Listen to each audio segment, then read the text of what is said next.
للہ رب العالمین والصلاة والسلام علی سید الانبیاء والمرسلین اما بعد فاعوذ باللہ من الشیطان الرجیم بسم اللہ الرحمن الرحیم یا ایہا الذین آمنوا اتقوا اللہ وکونوا مع الصادقین صدق اللہ مولانا العظیم وصدق رسولہ النبی الکریم ان اللہ وملائکتہ یصلون علی النبی یا ایہا الذین آمنوا صلوا علیہ وسلموا تسلیما۔ پڑھیے الصلاۃ والسلام علیک یا رسول اللہ، الصلاۃ والسلام علیک یا حبیب اللہ، الصلاۃ والسلام علیک یا نبی اللہ وعلی آلک واصحابک یا نور اللہ۔ پیارے محترم بھائیو، جیسا کہ آپ کو پتہ ہے کہ اس محفل کو نسبت ہے دو ہستیوں سے۔ ایک تو یہ محفل میلاد بھی ہے، اور دوسرا ربیع الثانی کا مہینہ جاری اور ساری ہے، اور 11ویں شریف کی بھی محفل ہے یہ۔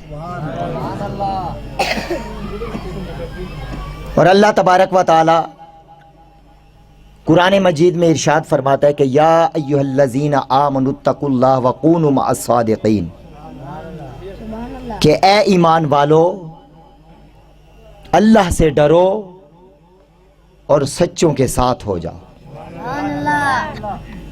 اس آیت مبارکہ میں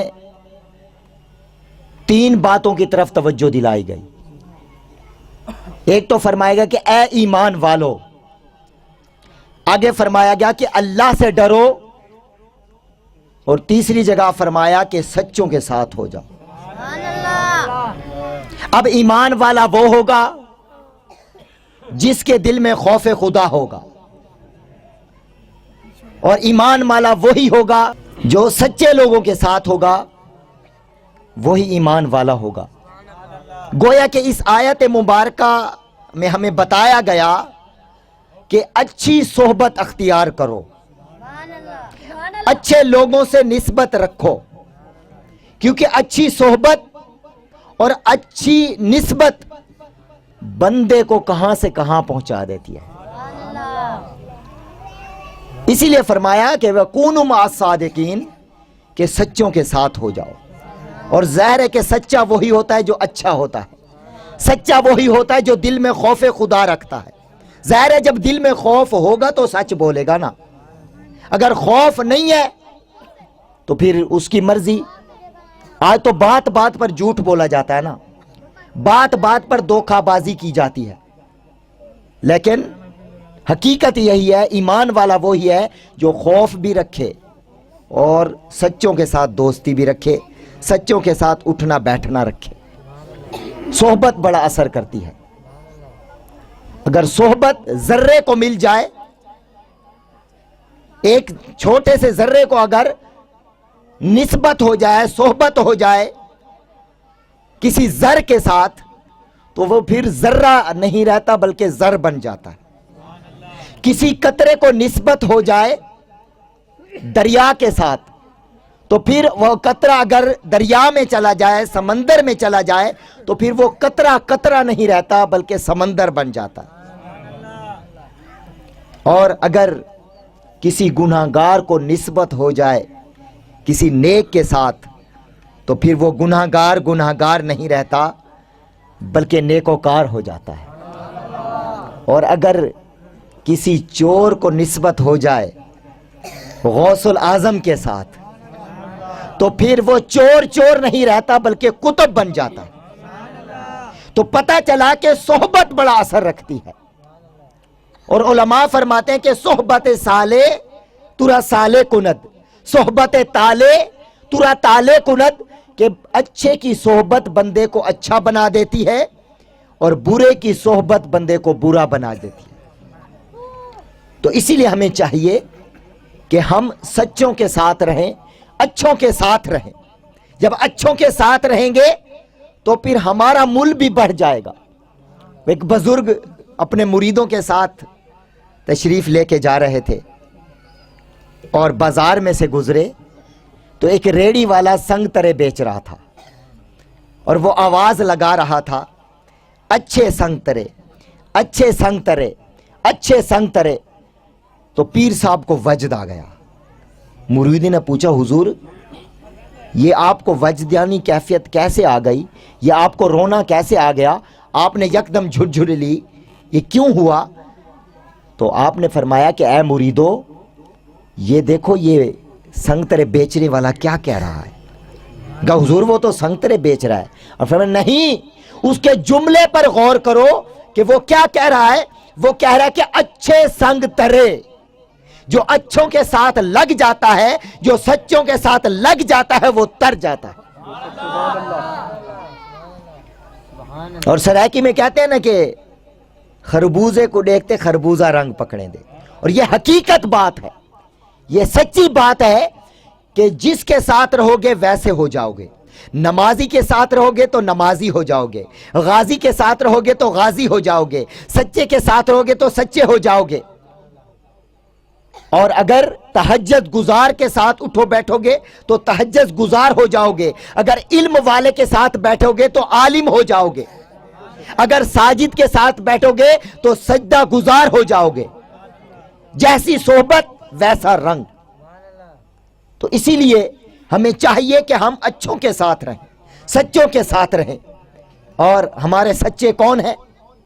داتا علی حجویری سچے ہیں، بابا فرید سچے ہیں، عبداللہ شاہ غازی کراچی والے سچے ہیں، سبزواری کراچی والے سچے ہیں، بہاؤدین زکریا ملتانی سچے ہیں، اور پاک پتن والی سرکار خواجہ غلام فرید بھی سچے ہیں، اور حضور غوث پاک بھی سچے ہیں، پیران پیر سچے ہیں۔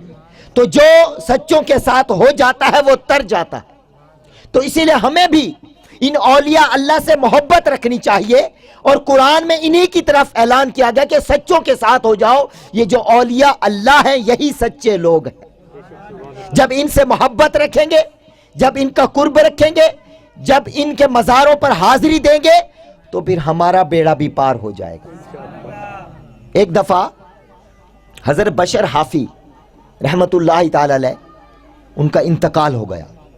بعد انتقال کسی نے انہیں خواب میں دیکھا اور پوچھا، ما فعل اللہ بکا، یعنی اللہ تعالیٰ نے آپ کے ساتھ کیا معاملہ کیا؟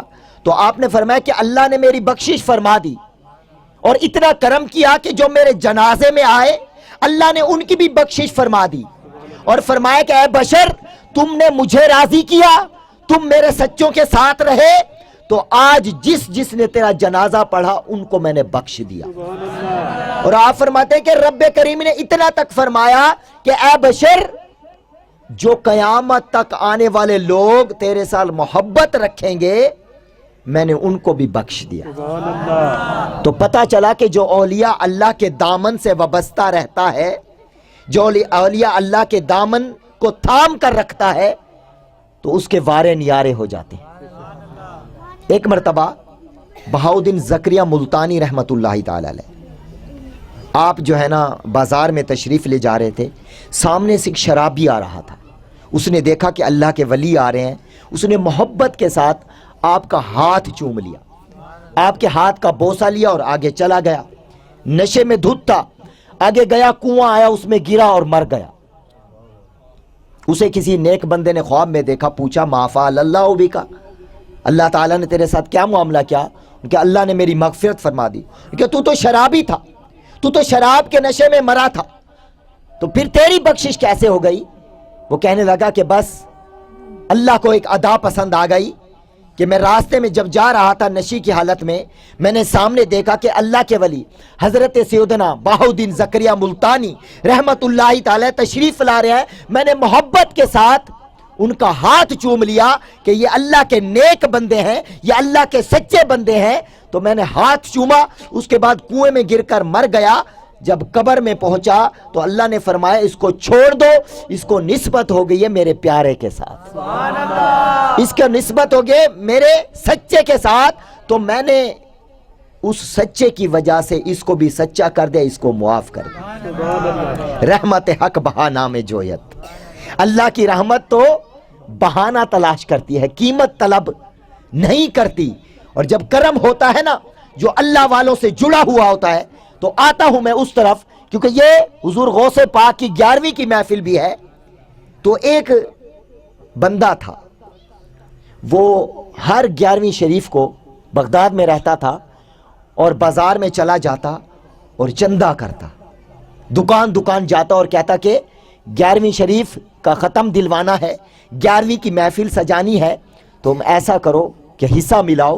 تو دکاندار حصہ ملاتے اور پھر وہ محفل کا اہتمام کرتا، جس طرح کہ اب آپ لوگوں نے کیا ہوا۔ تو ایک دن ایسا ہوا کہ اس وقت کا ایک بادشاہ تھا اور کسی بندے کا قتل ہو گیا۔ اب وہ قاتل تو گیا بھاگ۔ اب دعویٰ جب بادشاہ کی خدمت میں پہنچا تو بادشاہ نے کہا کہ قاتل کو ڈھونڈو، قاتل نہیں ملا۔ اب کچھ سمجھدار بادشاہ بھی ہوتے ہیں، کچھ نکمے قسم کے بھی ہوتے ہیں۔ اب وہ کہنے لگا نہیں، میں نے تو قصاص دینا، میرے انصاف کرنا ہے۔ اپنے جو ان کے خدمت گزار سے پولیس والے تھے، ان کو کہا کہ جاؤ کسی نہ کسی کو لے کر آؤ، کیونکہ یہ قصاص مانگ رہے ہیں، ان کا قتل ہوا۔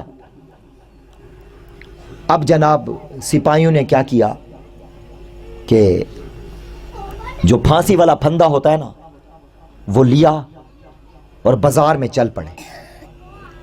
اب ادھر وہ بندہ جو 11ویں شریف کیا کرتا تھا، ماشاءاللہ 11ویں کی شریف کی کھیر کھا کھا کے وہ تکڑا ہو چکا تھا، گردن بھی کافی موٹی تھی، مولوی صاحب تھا نا۔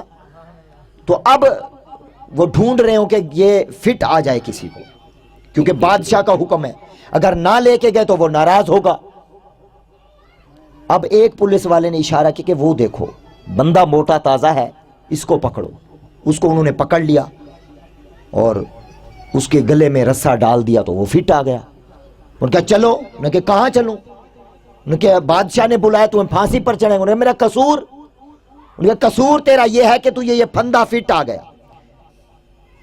کہ یہ کیا بات ہوئی؟ انہوں نے کہا نہیں چلو۔ اب اس کو بیچارے کو لے کر بادشاہ کے پاس چلے گئے۔ اب جناب بادشاہ نے کہا کہ اس کو پھانسی پر لٹکا دو۔ ان کا میرا قصور؟ انہیں کہ تمہیں پھندا پورا آ گیا۔ ان کا اچھا پھر ایسا کرو، مرنے والے کی آخری خواہش پوری کی جاتی ہے، تو بادشاہ میری ایک خواہش ہے پوری کر دو، میری خواہش پوری کر دو۔ انہیں کہ کیا خواہش ہے؟ ان کا مجھے اپنے محل کی چھت پر جا کر ایک اعلان کرنا ہے، وہ اعلان کرنے دو۔ اس کا ٹھیک ہے، اس کے رسہ کھولو اور اس کو اعلان کرنے دو۔ اب وہ جناب اونچی جگہ تھی، محل کی چھت پہ چڑھ گیا، نیچے بازار بھی تھا۔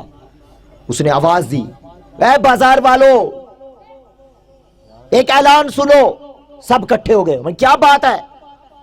ان کا میرا اعلان سنو، آج کے بعد 11ویں شریف کا ختم مت دلانا، آج کے بعد 11ویں کی محفل مت سجانا۔ ان کا کیوں، کیا ہوا مولانا؟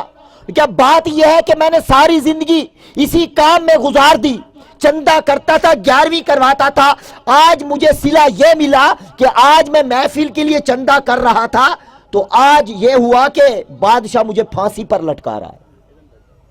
میں عبد القادر جیلانی کا مرید ہوں، لیکن ان کی 11ویں منا رہا ہوں اور سزا یہ ملی، انعام یہ ملا کہ اب مجھے پھانسی پر لٹکا دیا جائے گا، آج کے بعد 11ویں مت منانا۔ یہ کہہ کر جناب وہ نیچے اتر گیا۔ ان کا بادشاہ اب مجھے ایک دفعہ کیا 100 دفعہ پھانسی لٹکا دے، مجھے پرواہ نہیں۔ ان کے باندھو بھائی اس کے ہاتھ اور اس کو چڑھاؤ پھانسی پر۔ اب اس کو ہاتھ باندھ دیے گئے اور پھندا گلے میں ڈال دیا گیا۔ اس نے اشارہ کیا بادشاہ نے، ادھر سے وہ کھینچنے لگے تو یکدم رسہ کٹ گیا۔ کہ یہ کیا ہو گیا؟ ان کا دوسرا رسہ لاؤ، ہو سکتا ہے ٹوٹ گیا ہو۔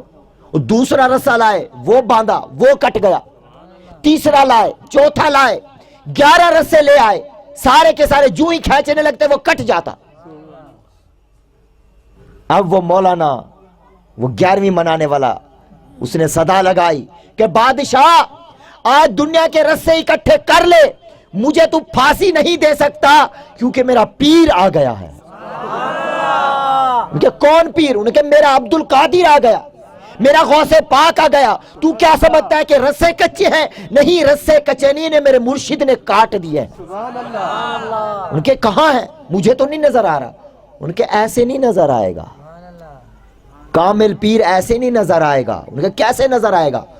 ان کے اپنے والے کپڑے مجھے پہنا، اپنی کرسی پر مجھے بٹھا، میرے والا پھندا اپنے گلے میں ڈال، قیدیوں والے کپڑے تو پہن، اس تختہ دار پر آ، پھر تجھے نظر آئے گا پیر۔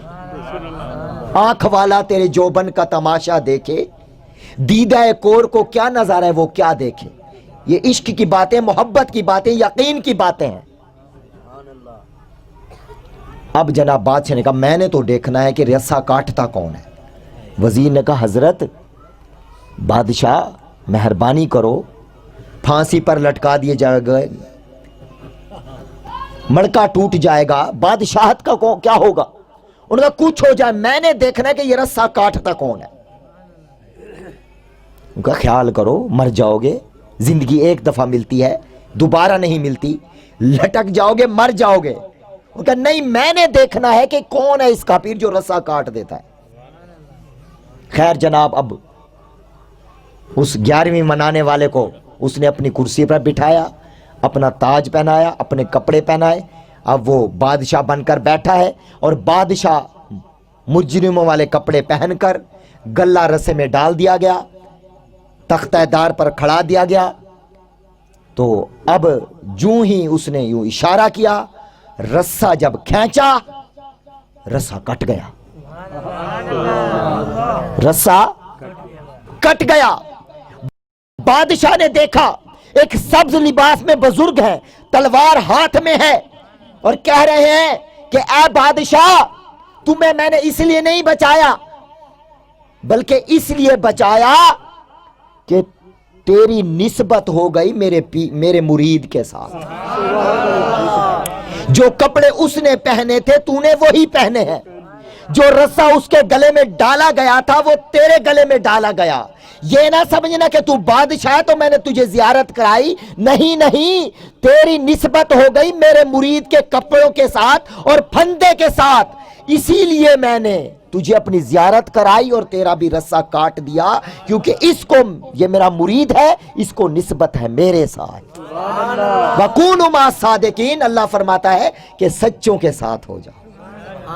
تو اسی لیے ہم حضور غوث پاک سے محبت کرتے ہیں، حضور غوث پاک کی 11ویں مناتے ہیں، اور حقیقت بات ہے، نسبت کی بات ہے، نسبت کو ہر بندہ مانتا ہے۔ میں مثال پیش کروں آپ کو، مثال پیش کروں، اور قرآن سے مثال پیش کرتا ہوں۔ وہ سورۃ کہف ہے نا، وہ آپ نے پڑھی ہوگی، اس میں کتے کا واقعہ ہے۔ اللہ تعالیٰ فرما رہا ہے کہ وہ کتا جو ہے وہ غار کے دہانے پر اس طرح پاؤں بچھا کر بیٹھ گیا۔ واقعہ یوں ہے کہ ایک اللہ والے تھے 7-8، تو وہ جو ہے نا اللہ کی عبادت کرتے تھے، اللہ کو وحدہ لا شریک جانتے تھے، لیکن اس وقت کا بادشاہ ظالم تھا اور معاذ اللہ وہ خدائی کا دعویٰ کیا کرتا تھا۔ تو اب وہ اس کے ڈر سے کہ جن جنگل میں نکل جاتے ہیں وہاں عبادت کرتے ہیں، اب وہ شہر سے نکلے، اب پیچھا کرنے والوں نے، سپاہیوں نے ان کا پیچھا کیا، اب کتا بھی ان کے ساتھ ہو لیا۔ اب ان اللہ والوں نے کتے کو کہا کہ تم ہمارے ساتھ نہ آؤ، تو آئے گا تو بھونکے گا، سپاہیوں کو پتہ چل جائے گا، ان کو پتہ چل جائے گا کہ ہم کہاں چھپے ہوئے ہیں، تو ہماری جان کو خطرہ ہے، تو اسی لیے تو جان چھوڑ دے۔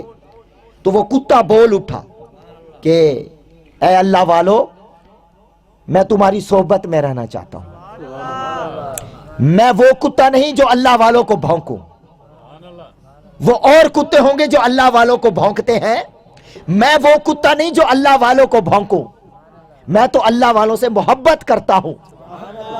گویا کو اس کو بھی پتا تھا کہ اللہ نسبت والوں کا خیال رکھتا ہے۔ اچھا بھونکو گے نہیں؟ نہیں، بلکہ پہرا دوں گا، تمہاری چوکھٹ پر بیٹھا رہوں گا۔ اب ویسا ہی ہوا، وہ اندر غار میں داخل ہو گئے، عبادت کرنے میں مصروف ہو گئے، اور وہ اس کے دہانے پر، غار کے دہانے پر، غار کی چوکٹ پر، غار کے دروازے پر وہ بیٹھا رہا، اور اس کے بیٹھنے کا انداز اللہ نے قرآن میں بیان کیا، وَقَلْبُهُمْ بَاسِطٌ ذِرَاعًا، اس طرح کے الفاظ آئے کہ وہ اس طرح بیٹھا ہوا تھا۔ اب اللہ فرماتا ہے کہ وہ کتا جو ہے نا، میں اس کو جنت عطا کروں گا، جنہوں نسبت پاکاں دی مل جاوے وہ جنتی ہے، بھاویں کتا ہوئے بیٹھا کسے غار دے بوہے تھے۔ تو دیکھیں قرآن میں ہے نا، اب اس نے کیا کیا؟ اللہ والوں سے نسبت رکھی۔ اب مزے کی بات بتاتا چلوں، اب کوئی میرے گھر آئے تو میں اب جناب اتنی بڑی پلیٹ لے آؤں اور اس میں نا جناب 2 کھجوریں پاکستانی رکھ دوں، اور اس کے پاس میں لے کر چلا جاؤں مہمان کے پاس، جی جناب یہ تناول فرمائیے۔ اب وہ منہ پہ تو کچھ نہیں بولے گا، لیکن دل میں کہے گا کہ یار دیکھو یہ علی اصغر اتنا کنجوس ہے، اتنی بڑی تھالی اور 1 کھجور لایا، یار مٹھی بھر تو لاتا جس سے پیٹ بھر جاتا، میں اس کا مہمان ہوں، 1 کھجور لایا۔ اب وہ برا مانے گا، لیکن اگر پلیٹ ہو چھوٹی سی اور کھجور ہو مدینے کی 1، وہ اس میں رکھی ہو، تو ہمیں کوئی بھی پیش کرے تو ہم بڑے ادب سے اس کو لیں گے، کھڑے ہوں گے، پھر رب کی بارگاہ میں دعا کریں گے کہ مولا یہ مدینے کی کھجور ہے، اس کا واسطہ ہمیں بھی مدینہ دکھا دے، ہمیں بھی طواف کعبہ کرا دے، دعا مانگیں گے نا۔ اس کے بعد وہ کھجور کھائیں گے اور اس کی گٹھلی پھینکیں گے بھی نہیں، جیب میں رکھ لیں گے کہ یہ مدینے کی کھجور کی گٹھلی ہے۔ یہ نسبت ہے نا، یہ نسبت ہے نا، اس کھجور کو مدینے سے نسبت ہے، اسی لیے ہم اس کا احترام کرتے ہیں، ورنہ کھجوریں تو پاکستانی بھی ہیں، ان کا احترام کیوں نہیں کرتے؟ کیونکہ اللہ نے خود، اللہ تعالیٰ نسبتوں کو پسند کرتا ہے، اور اس نے قرآن میں بھی بتا دیا امت محمدیہ کو، تو اسی لیے ہم نسبت والی چیز کا ادب کرتے ہیں۔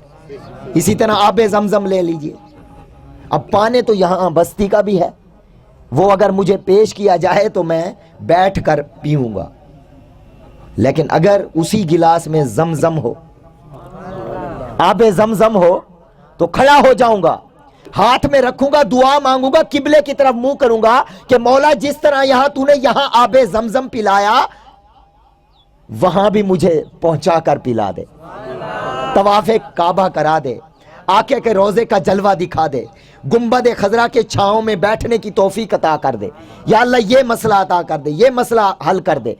کریں گے نا؟ کیا بات ہے، کیوں؟ پانی تو یہ بھی ہے، پانی وہ بھی ہے، یہ پانی ہے پاکستان کا، یہ پانی ہے ماچھوں کی بستی کا، لیکن اس پانی کو نسبت ہے اللہ کے نبی حضرت اسماعیل علیہ السلام کی ایڑی مبارک سے، کیونکہ حضرت اسماعیل علیہ السلام جب ننھے سے بچے تھے اور آپ کی ماں صفا مروا پر دوڑنے لگی اور پانی کی تلاش کرنے لگی، تو بچہ جس طرح ایڑی لگتا ہے بھوک کی وجہ سے، پیاس کی وجہ سے، جب ایڑی رگڑی تو ایڑی کی رگڑ کی وجہ سے اسی جگہ سے اللہ نے چشمہ جاری کر دیا، جس کو ہم آب زمزم کہتے ہیں۔ آب کہتے ہیں پانی کو، اور زمزم کا مطلب ہے رک جا رک جا۔ جب آپ کی والدہ محترمہ آئیں، دیکھا کہ پانی نکل رہا ہے، تو انہوں نے ارد گرد پتھروں کی دیوار بنائی اور فرمایا زمزم زمزم، رک جا رک جا۔ علماء فرماتے کہ اگر آپ زمزم کو زمزم نہ کہتی، رک جا نہ کہتی، تو وہ پانی پوری دنیا میں پھیل جاتا، لیکن یہ آپ کی والدہ، اللہ کے نبی کی والدہ کی وجہ سے وہ رک گیا اور اس کا نام ہو گیا آب زمزم۔